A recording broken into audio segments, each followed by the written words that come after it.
on my mind at the moment, like everyone, is the rollout of the passports, I guess, the Covid passports. Just 14 days to flatten the curve, right? 14 days to flatten the curve. Just another conspiracy coming true.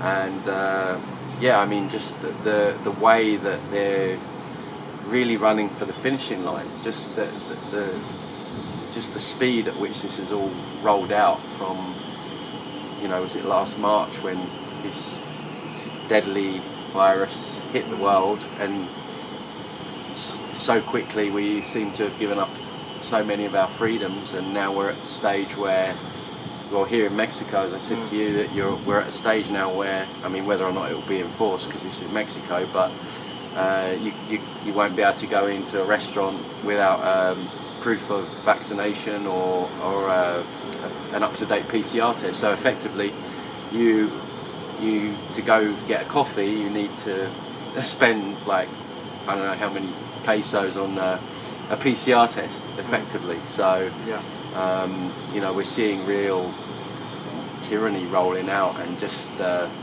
amount of people that's still going along with it. And it's global. There's nowhere to run almost now. Yeah. I mean, unless you live on a desert island on your own, it's everywhere, isn't it? So yeah, it's what is promising is just seeing that at the same time there's still a lot of indoctrinated people. We're seeing, I mean, I know we both agree that protests, marches are they really effective? But I think it's a good litmus test to see that, it looks, each one there seems to be way more people. So we're seeing, like, I guess, a real race to the finishing line between, are we going to wake up?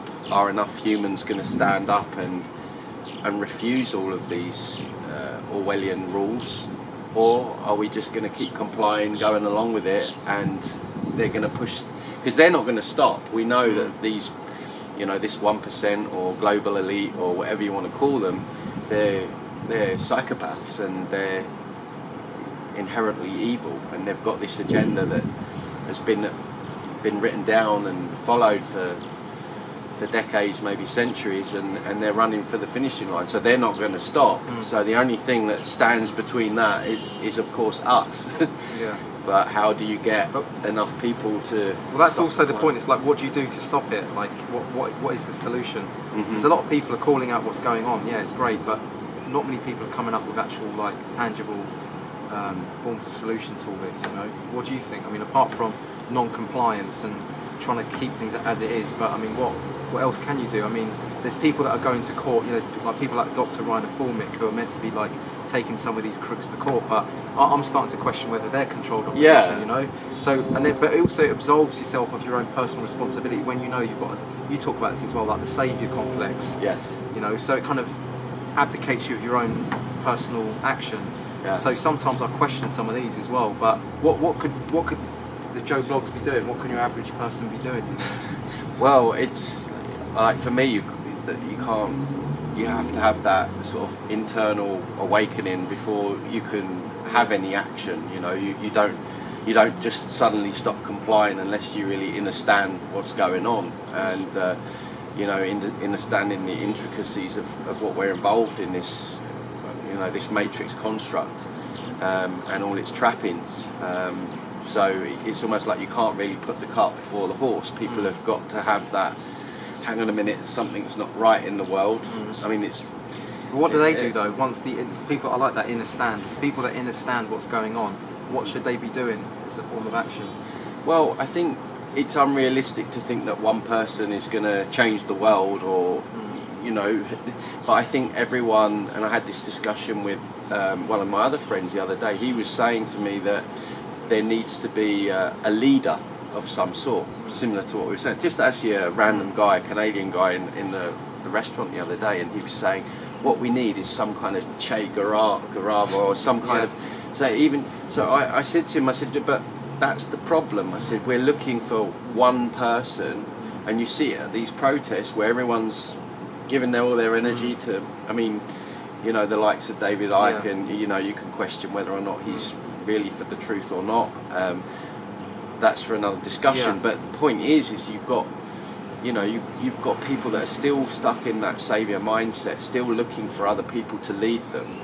And I guess in a way it is necessary to have trailblazers. I think we've seen that throughout history. There's always been those you know, standout figures, if you like, that have inspired revolutions. And but I think where we are right now, I think in this sort of quote unquote awakening, is that we have to all become those leaders, and we all have to become those Che Guevaras or whoever you want to look at in that respect. And then once we come from that place of, hang on, I don't need someone else to lead me or save me, and really understanding our true sovereignty, and that getting rid of that whole belief in authority, because I think for me that is key, because even with the revolutions of the past, obviously we're still in a condition of enslavement, so whatever's happened in the past, it's not really worked. But that whole idea that we need leaders, we need, you know, these people that we call government to make tell us what to do and how to live our lives, and when we can do this, when we can do that.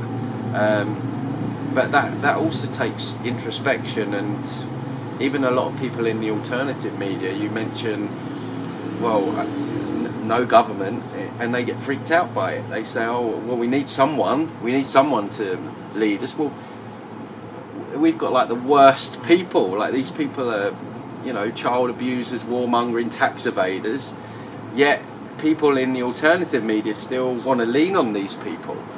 So like who? Like which sort of people are you talking about? Just general people that I've spoken to down the years. Not everyone. Yeah, but who are they leaning on?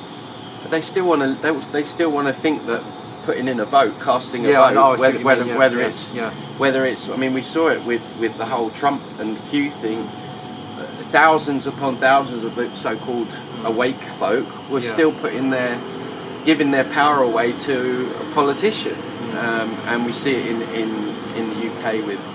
I mean, Corbyn was a big one for the woke crew, wasn't he? You know, this old man. They always like to present an old frail man, dodgy, like grandfather figure. Yeah, Bernie Sanders in America, and you know they're so clever at masquerading and presenting people to us that appear on the surface to be on our side. Yeah, and then you scratch a bit deeper, and you know it's the same old thing. It's and a stage show.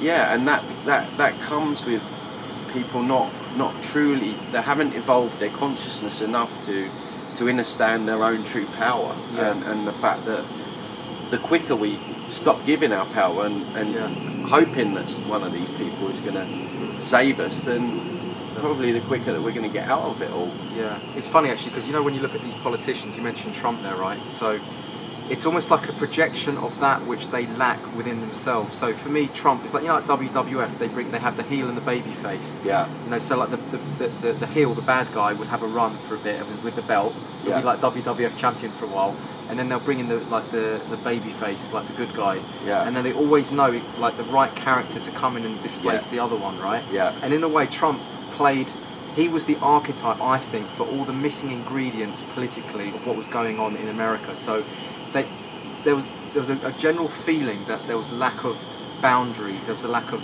individuality, a lack of sovereignty, a lack of that strong masculine presence within the country, right? Yeah. So it's almost as if Trump was like the well-packaged WWF character because there was a vacuum that was created on the right, and he basically played the character that like most gave everyone that like orgasmic like feeling of like that's it embodied, that feeling that we're missing. Yeah. And that's what they know, how to create these characters and bring them in to basically satisfy the people. Yeah. That's what we needed. You know, Obama is the change. We are change. We are, yes, this is it. And when that didn't work, they knew the next character to bring in. Yeah. It's very, very clever the way it's marketed. I've said this so many times down the years on different podcasts and stuff, that I hate what this system's doing. It's inherently evil to the extreme, but you cannot help but take your hat off and admire how they do things. Yeah.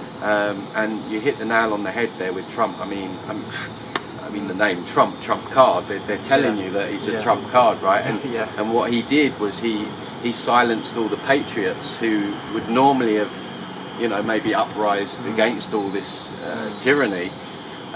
All the armed people in America, they had to do something to make sure that they kept quiet. And he was perfect, like you say. He came in and said he was going to do this and take down the deep state and build the wall, boundaries, the strong masculine principle, you know. Yeah, and now you have America that they're more enslaved than they've ever been. It was a wonderful Trump card, and apparently now there's still people, even now, that think that he's going to come back and still come back and save them, and he's in the background in the underground tunnels, like digging out all these children, and you know, this is fairy tales, and I think what happened as well was that so many people realised, wow, the New World Order is really starting to roll in now, and they got scared, they got really frightened, and which you can understand. The people, people in the alternative that went with it, they got really scared and frightened, and they could see where things were going. So it was almost like it was so hard to just face reality for what it is, that it felt good to them to sort of buy into this fairy tale that there was this politician that was coming in, and you know, he'd been working like in the shadows for all these years, and he was going to do all the work that we need to do for us. And that's the ultimate saviour program. It's abstaining our own responsibility in the hope that someone else is going to come in and do the dirty work for us. And the sooner we realise as a species that nobody's coming here to save us, and no politician, no guru, I mean, I talk a lot on my channel about the false white light, no friendly aliens, no friendly angels, no one's coming here to save us. We have to do the work ourselves, and we can do the work ourselves.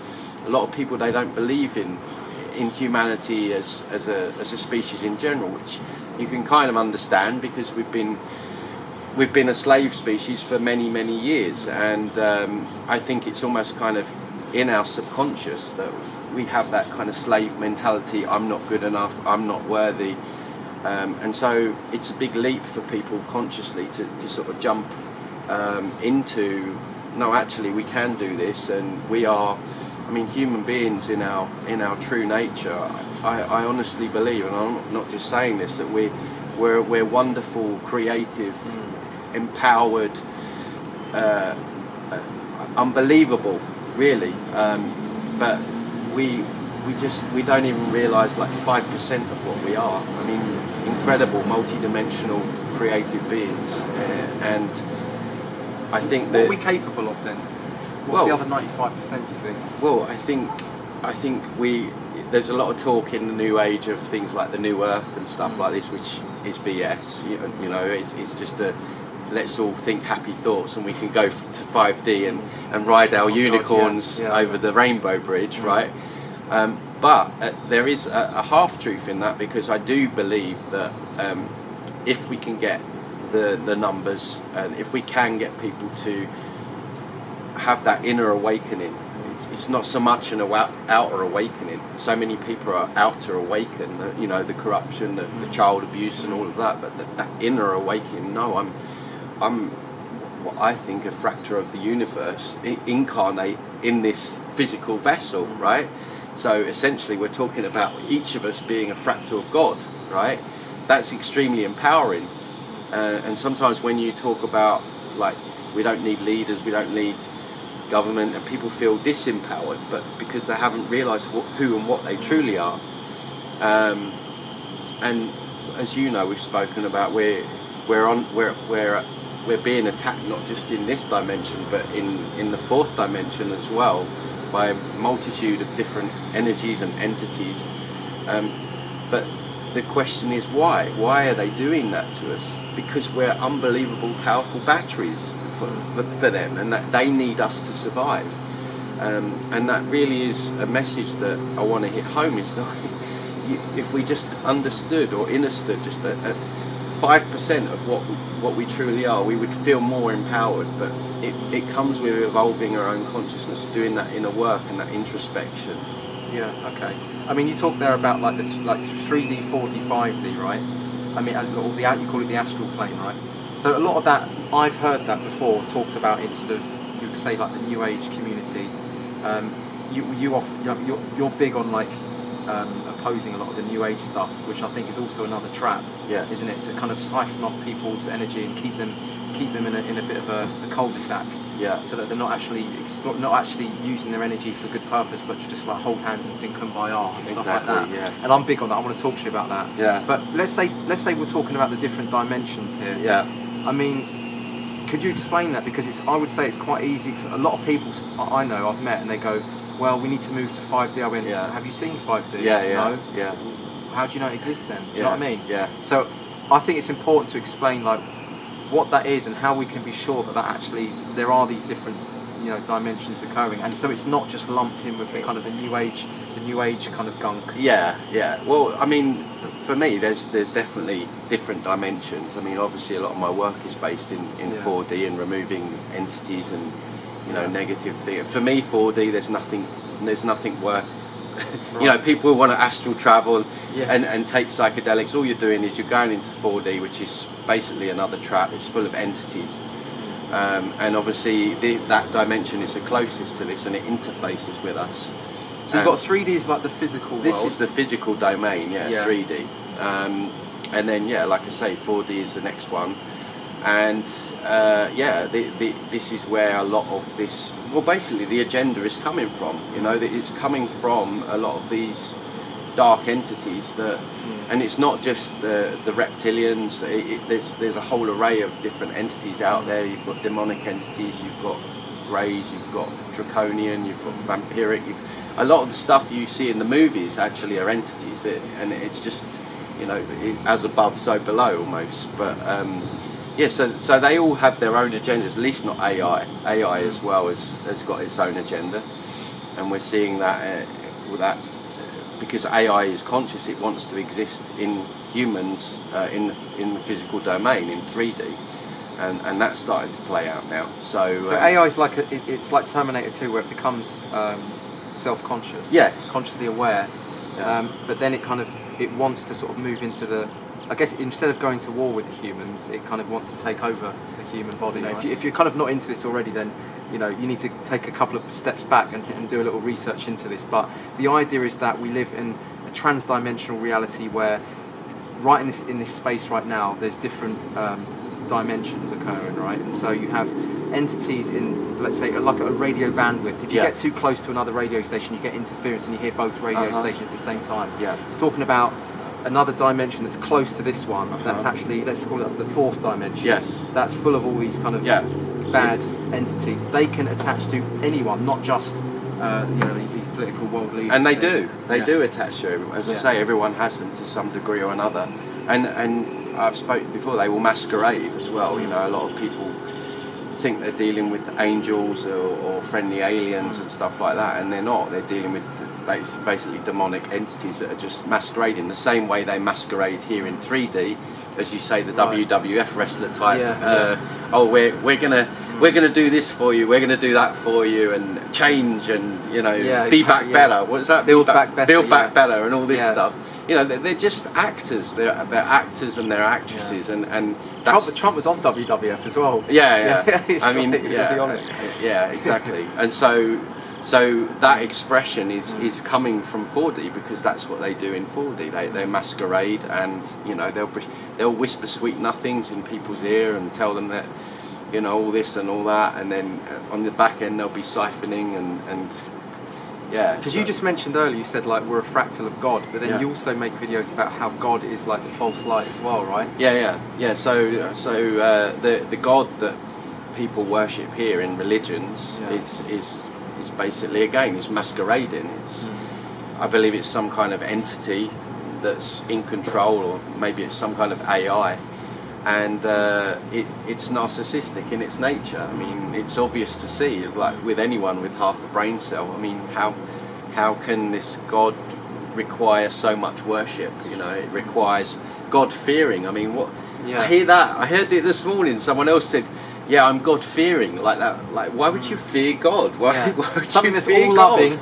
loving, all purposeful. Like he's everywhere at the same time. He's created you at the same time. He needs your love. It's like a needy. It's like a needy. Yeah, it's like ex-girlfriend. needy. Yeah. It's great. And if you don't worship him, he's going to send you to hell to burn forever and ever in eternity. It's like the George Carlin clip. Yeah. So we got this narcissistic entity that people refer to as God, and obviously when they pray to him, it's prayer energy.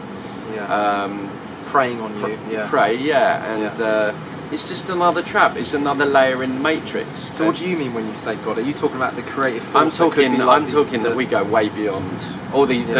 I believe there's 12 dimensions surrounding this kind of matrix construct, but we go way beyond out of this matrix. Imagine this matrix is like a computer game. It's like it's maybe a little bit more of a challenging computer game compared to other computer games. This is like the gangster. It's like Sims. Like if this was Sims, we would call it Sims gangster version, right? So it's like a gangster matrix, and we go way beyond. And what happens is when people take psychedelics or they have those experiences, they believe that they're going into the realm where that's everything that's true, and it's just another fake construct, in my opinion, because as I say, I know what's in that dimension. So we go way beyond, and so when I talk about you look into someone's eyes, they look like mini universes, right? It's crazy. You can actually see it in people's eyes that we have the universe within inside of us, or a fractal of that.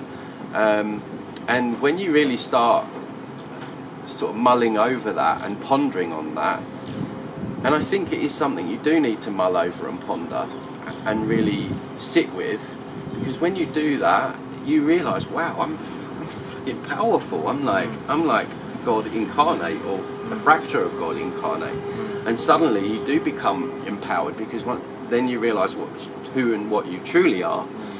And their whole game is to keep us away from that. Everything they do is to get us to look outside of ourselves and to stop having these inner realizations. They don't care what you believe in outside of yourself, as long as you believe in something, whether it's a religious god, whether it's a guru, whether it's a race of aliens, whether it's a galactic federation of light, whether it's Trump, whether it's Corbyn. They don't care, as long as you're out there and you're not realizing in there. I mean, I've said before, I don't even like the term higher self, because it implies there's something outside of you that is higher, more powerful. I prefer the term inner self. So that this whole game that we're involved in is to stop us from going within, really. What would someone look like? Let's say someone who has done the inner work, right, and they've realised that they are, all powerful. Let's say, without any distraction or sort of like looking to any, big lead or anything like that. What does this person? Have you met anyone like this? What does their day to day look like? What are they doing with their life? It's a frequency. It's a frequency of sovereignty. Right. Everything's a frequency. At the moment, most people are in that energetic frequency of a slave. So when someone's walking around and they're in that frequency of self-sovereignty, it's very powerful. It's whether or we obviously we can't see it, but it can be inspiring. It is that kind of trailblazing leadership energy that we were talking about earlier. So if more of us can embody that, then we're putting that frequency out in the world. Yeah, okay. So it could just be us, like people that you meet who are just like trying to do things a little bit outside the box and trying to be creative and inspire others to bring out the best in themselves. Doesn't have to, even a homeless person could be enlightened, right? Or as long as he's sort of shining, he could just be lying there shining, beaming love at the world. He could be spiritual, right? Absolutely. And I don't think it's going to take everyone to quote unquote wake up. I think. I mean, you look at the Bible. There's some nuggets of truth in that, and they talk about is it 140,000 people or something? Well, the warriors waking up. Yeah, we'll change the world or something. And I feel like that's what's kind of going on here, because I mean I've seen it with my own, like the work that I do, in how when sometimes someone has a session. And I'm not saying it's the holy grail like my work, but I'm just saying that how the feedback that I get, how that's also impacted people around them without me even working on them.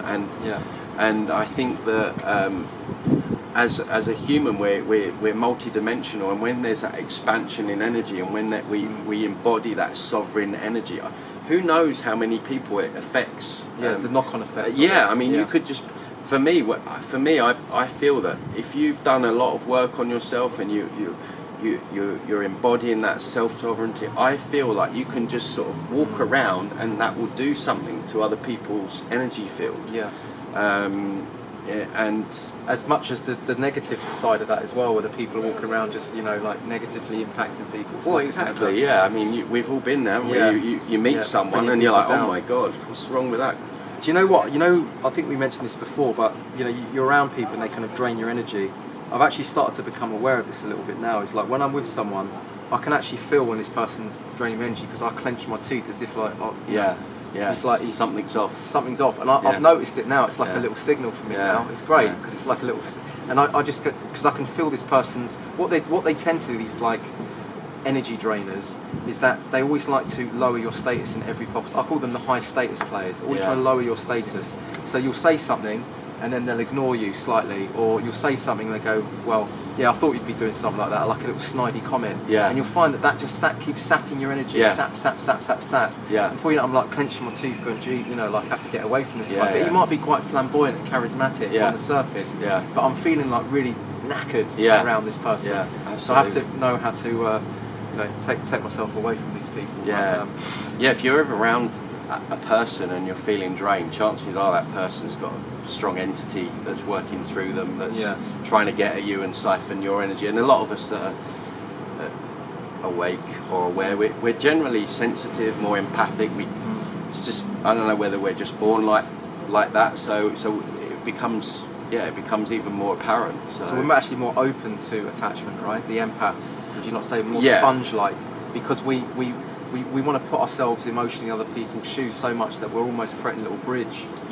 Well, we're like transmuters of negative energy, and a lot of people some people are really heavily targeted. Some people are targeted more than others, depending on what they bring to the table. So the Matrix will know by your blueprint, and it can see in your future timelines and your potential just how much of a threat you're going to be. And by threat, it could be something like you're highly intuitive, you're highly empathic, maybe you're really in tune with your psychic abilities, maybe you're going to speak great truths into the world, maybe you're going to, who knows, there's many, maybe you're going to be a great parent that's going to raise conscious children. There's many ways people become a threat to the Matrix. So they'll look at you and they'll be right, John, he needs quite a bit of targeting to pull him back from his higher, because if he gets there, then he's going to cause some real damage. So how do they pull people back then? What sort of things do they do? Many ways. I mean, just entity interference from a young age. I've spoken about before where some people are actually birth bumped into dysfunctional families. The Matrix has a way of basically via your astrological birth chart seeing what kind of soul you are, and then if you're of a particular threat, it will go boom. We'll put you in this family. So many people that are involved in this awakening have grown up with child abuse or physical abuse, or I work with a lot of people that have been born into satanic abuse ritual families, and you can just tell when you meet them. I mean, these are unbelievable people, unbelievable, because despite what's happened to them, they've still retained their sense of humour.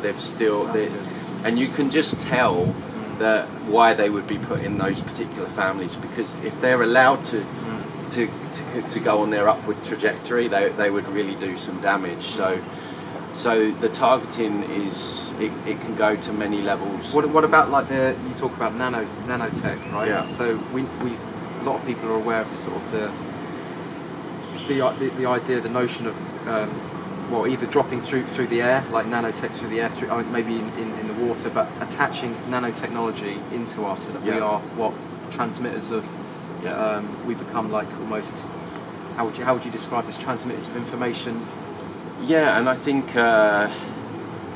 what the nanotechnology does as well is it just really messes with our cognitive functioning, our memory, our ability to discern, our ability to connect, and yeah, there's probably an element to it as well, which is interfacing with all the electromagnetic, the field that they want to, or they're trying to roll out. So they, like everything they do, there's multiple reasons, and it's actually an interesting topic really to get on, because it kind of explains why they are trying to rush through everything, because I think their old way of trapping souls here with the false white light is starting to break down, and I believe that they are using this sub-reality, this 5 you-know-what sub-reality, that they want to create with the satellites in space and everything, and that's going to interface with people who've taken the poison dart, and so they're creating this like new web, this new net, to sort of trap people here. The synthetic matrix, right? Yeah. Well, it's all a synthetic matrix, I guess, ultimately, but it's like a kind of a matrix within a matrix, isn't it? Yeah. You know, and it's all, where everyone's wired into like a cloud system, and you know, everything's like on a digital cryptocurrency device where everything's surveilled 24/7. All your outputs monitored. You know, good behaviour punished for bad behaviour, rewarded for good behaviour. Yeah. So that's all coming. You can definitely feel it. You also talk about the nanotech in the astral realm as well. Yeah. So you say whatever happens in the physical world also is going on in the astral. Yeah. So like in the ether, in the invisible. Yeah. Yeah. So in terms of like implants and things like that, a lot of the implants that like Elon Musk is bringing out with the the Neuralink, the neuronet. If you look at the stuff that they want to implement and chip in the brain, and all that stuff is there. It's already in 4D, which is part of what I remove in my own work. So it's just an expression again that's coming from the fourth D into this dimension, but it's already there in 4D. Why does it happen like down, like from the upper dimensions down then?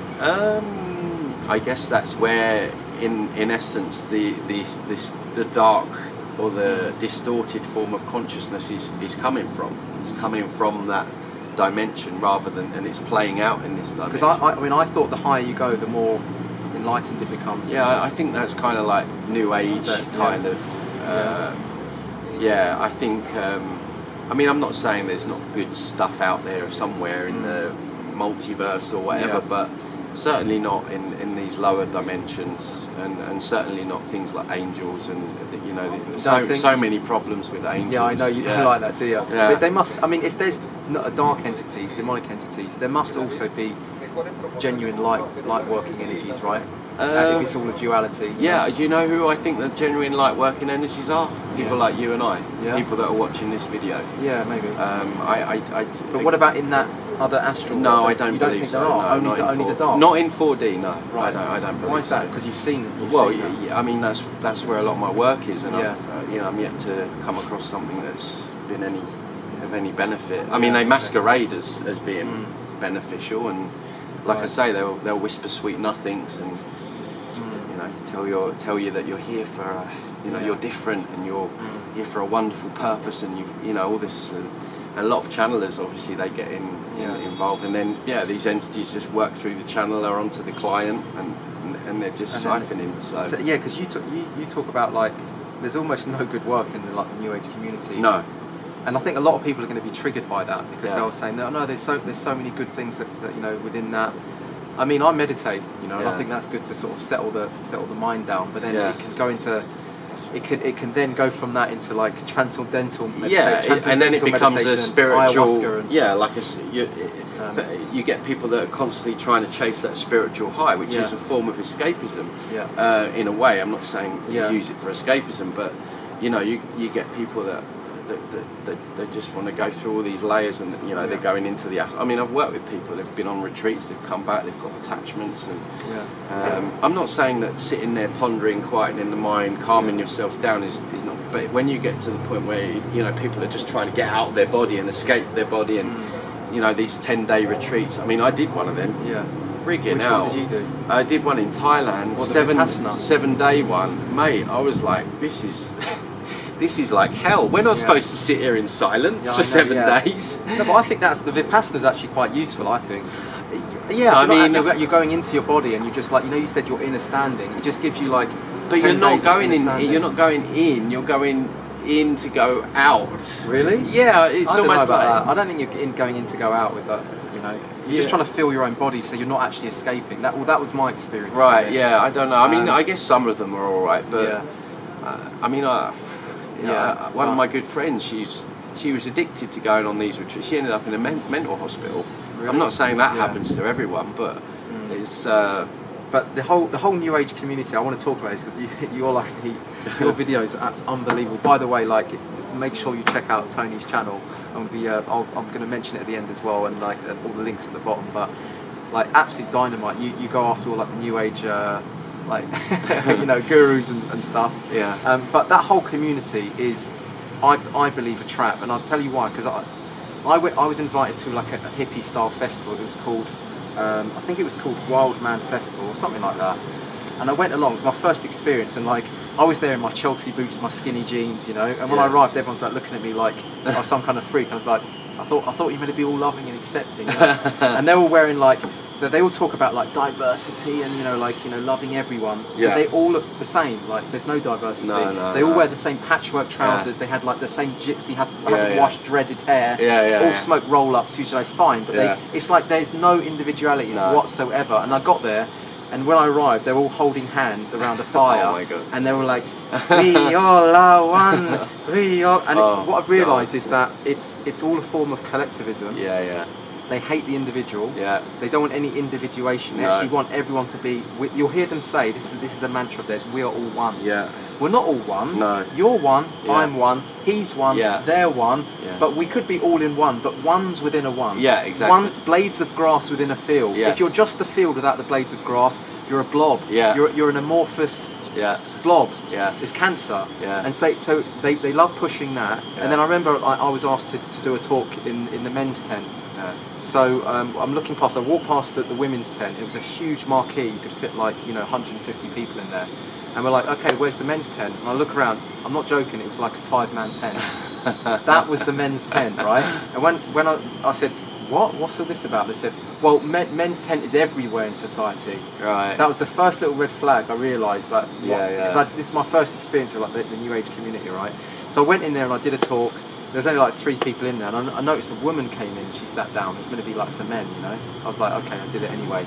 I come out. I go for lunch. I sit down on the table. This couple come and just plonk themselves down. They accost me, right? They sit down on the table I'm at, and they said, I hear you did a talk in the men's tent. We would like to know what you spoke about, like this, right? And I'm like, okay, and I was just like telling them, and then I could almost see what this guy, he was like almost frothing at the mouth, and he goes, because I think you should know, I'm a male feminist, and I need to know. Oh no, they're the worst. I need to know what you were talking about. Yeah, I mean, it was created as a new religion, wasn't it? They knew that people were starting to lose faith with mainstream religion, so they had to design something else to get people hooked in. And again, they played a blinder with it. Yeah. I mean, they played an absolute blinder.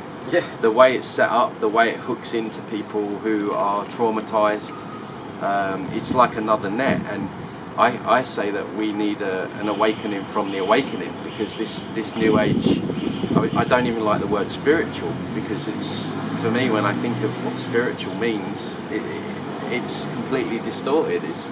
It's a horrible version of spirituality. There's more spiritual people down in one of the bars down here on the beach than there is like in, say, Tulum. Yeah.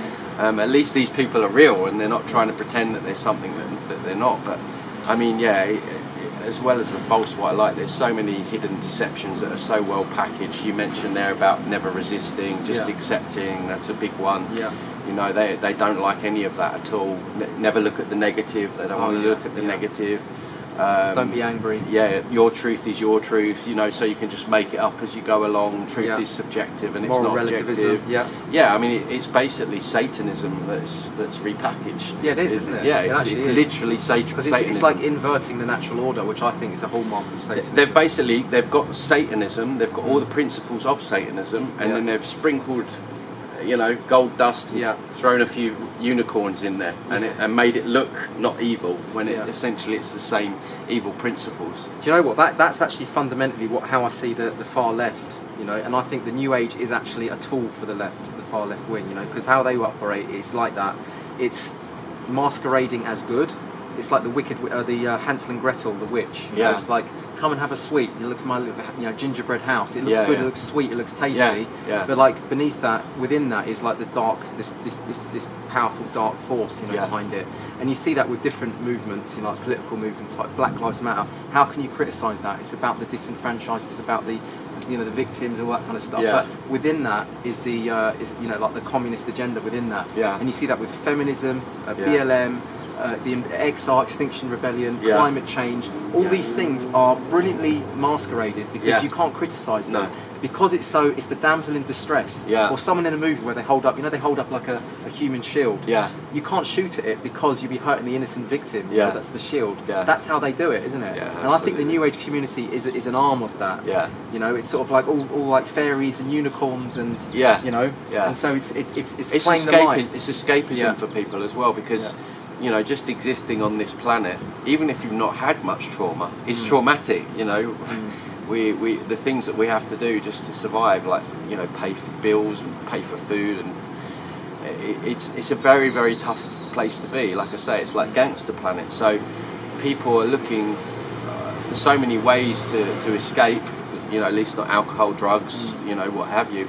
But the New Age is just another extension of that. It's just another way that people can escape from the reality, escape their own trauma, and just focus on things that make them feel good. And of course, that's how they hook people into the New Age, because it all feels good, and it feels like you're being spiritual. It feels like you're having this awakening, and you're ascending to 5D, and you're going to be on the new earth, and you're going to be, you know, everything's going to be rosy, and Trump's pulled out the kids, and you know, you don't have to do anything, just sit back. But it's fantasy, and it's fairy tale, and people, and I see it with people that come to me. You know, they've been involved with it 5-10 years, and no further down the line. In fact, they're even further behind. Some of them have spent tens of thousands of dollars on different angel healings and you know, different things like that. And it's another layer of the matrix, and we need to have that awakening from that false spirituality. Okay. All right, brilliant, man. It's just like it feels like about 40 degrees here. We're actually sweating bullets here. It's a great time to do it. I know. But is there anything you want to finish off? Because I know. Just can we finish off with veganism? Because that kind of ties it. How long have we got? How long have we got? Because all right, so you were once a vegan. I was once an annoying vegan. Yeah, right. That's right. Well, I don't think there is any alternative to that. Can you just quickly tell everyone, like, you know, your experience through that, and then how you came out the other side, and what the truth is with all that? I mean, again, it's a very cleverly plotted layer of the matrix that they've designed to essentially physically weaken people. And what happened to me is, when I first got into it, it wasn't really for the animals, it was really my own health. I was on a Western diet. I was living in London, and I was having all problems with my digestion, and I was like, well, this is... But I just started to have this awakening, and I started to look at vegetarianism and veganism. And then I went vegetarian, and I did notice a benefit with my health, and I thought, right, okay, so this is obviously the right path. Didn't know later that veganism, vegetarianism is good for a detox, but it's not good long term. So I went down this vegetarian, realised I started to feel better, and then of course I fell into all the documentaries, you know, the Earthlings and all the ones that are on Netflix, and you know, anything on Netflix really should be avoided now. I didn't really know that at the time. I was a bit green to everything. I was caught up in the whole waking up process. Everything was new, and then so 2 years into vegetarianism, I went vegan, and you know, I kind of forgive myself, because I was coming from a place of empathy. I thought I was helping animals, I thought I was helping the planet, and you know, realised later when I gave up it was all lies. More animals die through monocultures, and you know, obviously that doesn't get mentioned in the plant-based information, and you know, as a vegan, you don't care about spiders and mice and rodents and birds and snakes. It's just pigs, chickens and cows, right? So there's a very kind of narrow bandwidth of what animals vegans actually care about.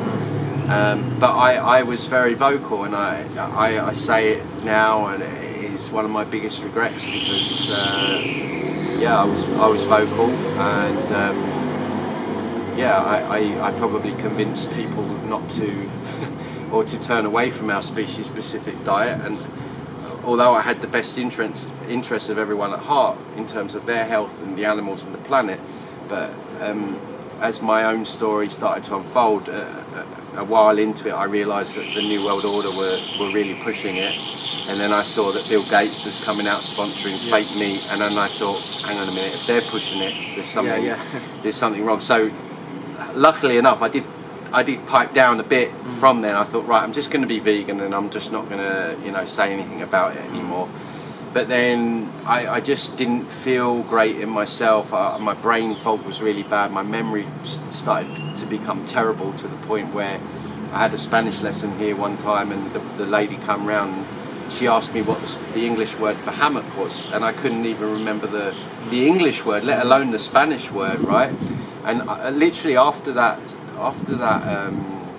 lesson, I was like, this is wrong. Like, I'm supposed to be on the healthiest diet. I'm working out all the time, and partly that was a grace for me, because I work out every day. My nutritional levels drop so quickly, because when you go vegan, you're surviving on what you'd eaten in the past in terms of meat and dairy products. So I was, when you go vegan, you're slowly starving yourself, because the body's eating itself. So you're living off your previous nutrition. But the more you exercise, the quicker that goes down. And I exercise a lot. My recovery was terrible. Like before, I used to play football on a Tuesday and Friday, and by Thursday I was still aching from Tuesday, and I was like, I'm supposed to be like really fit here. This is like supposed to be eating all these fruit and veggies and spinach and smoothies, and like, what's going on?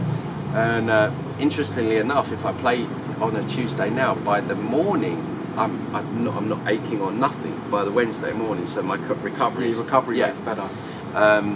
So long story short, it got to the point where it was I couldn't ignore it any longer, and really the last thing I wanted to do, especially because I had been so vocal, is quit the vegan diet, because I believed in it so much and I thought I was helping the animals, but I just thought something's not right. And then I started incorporating eggs, and then I remember I had my first actually just down the road here. Ribeye?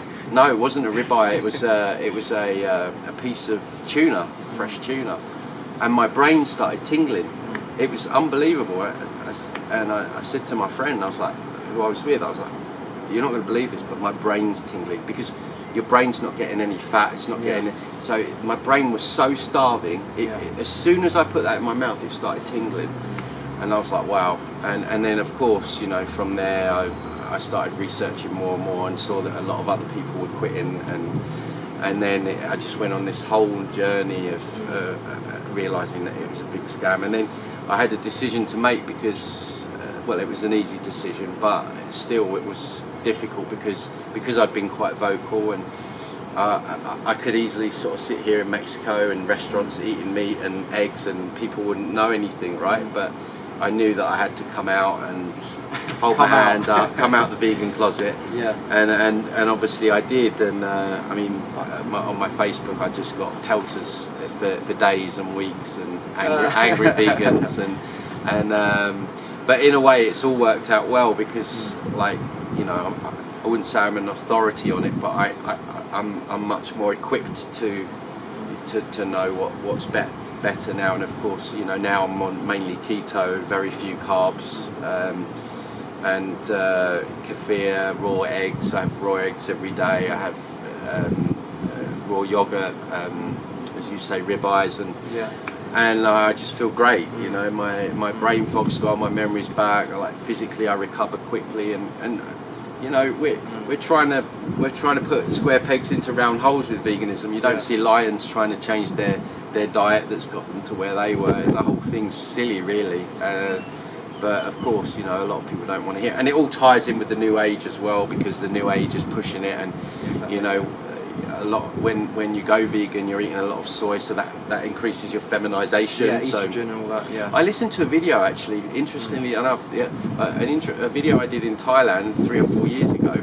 Yeah. And my voice from then compared to now, it was Really? like, oh my god, yeah. So yeah, there was something going on hormonally with me. I mean, you also get it in beers though as well. You get soy in a lot, Yeah, in beers. soy, a lot of lager as well. Yeah. But I think that there's different elements to veganism. I do think that ultimately it is an agenda. Yes. Okay, so I think one is to feminise the men. Yes. Because if you live in a more feminized society, you'll see this. They will gravitate towards more left-wing sort of statism Yeah. policies. Yeah. And you also have the agenda of weakening the immune system, weakening the body, so that you are more dependent on pharmaceuticals, drugs, and that obviously that's going to be more beneficial to the to those institutions.